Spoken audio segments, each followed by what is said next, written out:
Ilu Hotzianu, mi Mitzrayim, had God brought us out of Egypt, Dayenu, Dayenu, Dayenu,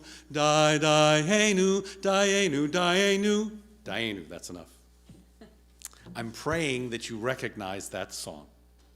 I'm hoping further that you were singing it around a Passover Seder table sometime this week, in your home, or with family and friends by phone or via the internet, or with the hundreds who gathered here at the temple for one of our virtual Seders via Zoom. And if, in this most distant and disjointed year, you were not able to celebrate the passage of our people from slavery to freedom, let us say together, in the hopes that our generation's passage through the pain and plague which we now encounter will soon be behind us, by saying, Dayenu. There, that counts for a Seder for this year. And I'm only half kidding when I say that.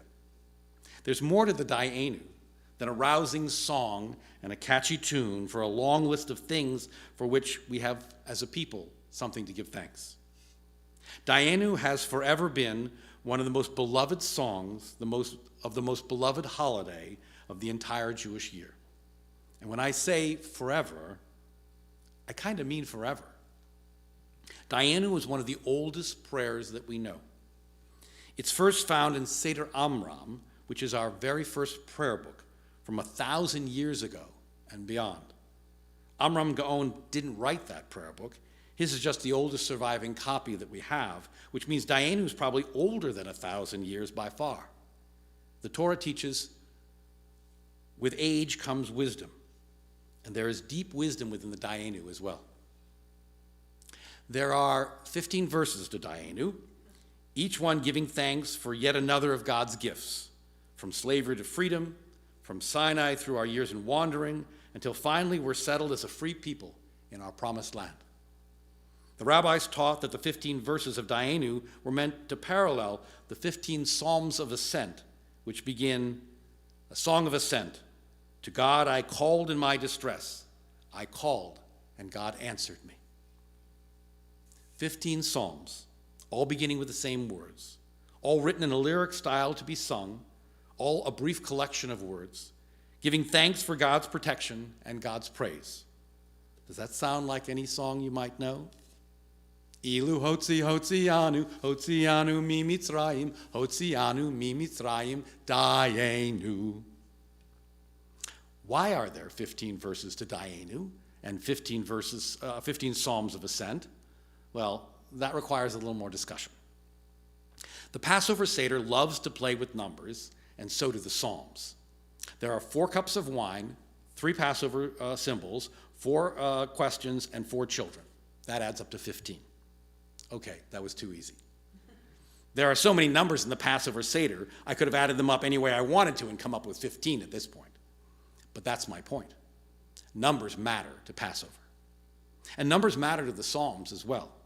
Many of the Psalms are written as acrostics, with the first letter of each verse corresponding in order to the letters of the Hebrew Aleph Bet, which are also the Hebrew numbers, often leaving a number or two missing to provide mysteries of their own for us to wonder about. The Hebrew number 15 is a sacred number because it corresponds to the sum of the letters of God's name. But the most likely reason for the 15 verses of Dayenu and the 15 songs of ascent comes from the title of the Psalms.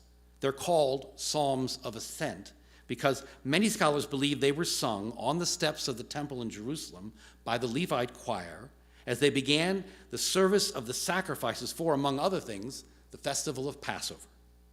15 verses, 15 psalms, ascending one step at a time, and yes, there were 15 steps that led to the entry place of the temple in Jerusalem. So the meaning beneath the psalms and the song is that giving thanks to God is a 15-step process, each step rising after the other, step by step, until we reach the heights of the temple or our long-awaited promised land. And here lies the lesson we can learn from Dayenu in a darkened age. In trying times, times of pain and loss, our people have recited psalms and songs of praise. We sing songs and songs on Passover as we did in our Seders, and in part as we did in the Hallel service on Passover morning just yesterday. Songs and psalms of thanks and praise make sense for Passover because, after all, on Passover we celebrate our festival of freedom. But looking back on it in another way, Passover could just as well have been a sad and mournful day when we recalled our slavery in Egypt, the cruelty we endured under Pharaoh, the fear we fed amidst the 10 plagues of destruction, and the horrifying human toll which the Egyptian people had to endure before our people could finally be free. But we remember Passover the way we do, step by step, plague by plague, verse by verse, as we sing Dayenu, because somehow we can see then and now that the presence of God is there, helping us each terrifying step along the way. The people of Israel sang songs of praise as they emerged from centuries of slavery and bondage in the land of Egypt, giving thanks for all of the blessings they received in their lives and for all the ultimate blessings of redemption which lay ahead. And so we do today through the words of Dayenu. Psalms and poems of thanks and praise, which we read in fearful times like these, they remind us that in difficult times, recognizing wonder in our lives lifts us up because they help us to recognize that God's presence can be found not just in times of blessing, but even more as a source of strength and courage, when knowing that we are not alone in facing these fears can mean even more. The time will come, it really will, when we can say Dayenu and rejoice in the redemption from this pandemic plague. But as we wait for the work of that day, helping one another along the way, let's give thanks and blessings for our lives. Let us sing Dayenu for the blessings of family and friends and faith, gathering across the distance to celebrate still our festival of freedom. And let us say a special prayer of thanksgiving for those who work tirelessly on our behalf, doctors and nurses, scientists and researchers, medical professionals of every kind, and those who work hard to keep us fed and warm and connected to one another every day. And let me share with you these words of thanksgiving, collected from an anonymous post making its way across the internet. A poem of thanksgiving in 15 lines, a new Dayenu for the present day. Dayenu, I am not a prisoner, as millions are and we once were. I am not a refugee trying to escape with my life as our ancestors have done for generations. I have access to fresh food and I am not starving. My country was not ruined by years of war. I can reach out to my friends by phone and check in on them. My friends check in on me because they care about me. More than half the world would gladly trade their everyday problems for my own. I may have anxious dreams, but I'm dreaming them in a comfortable bed, not sleeping on the sidewalk. By staying at home, I'm helping the planet to rest.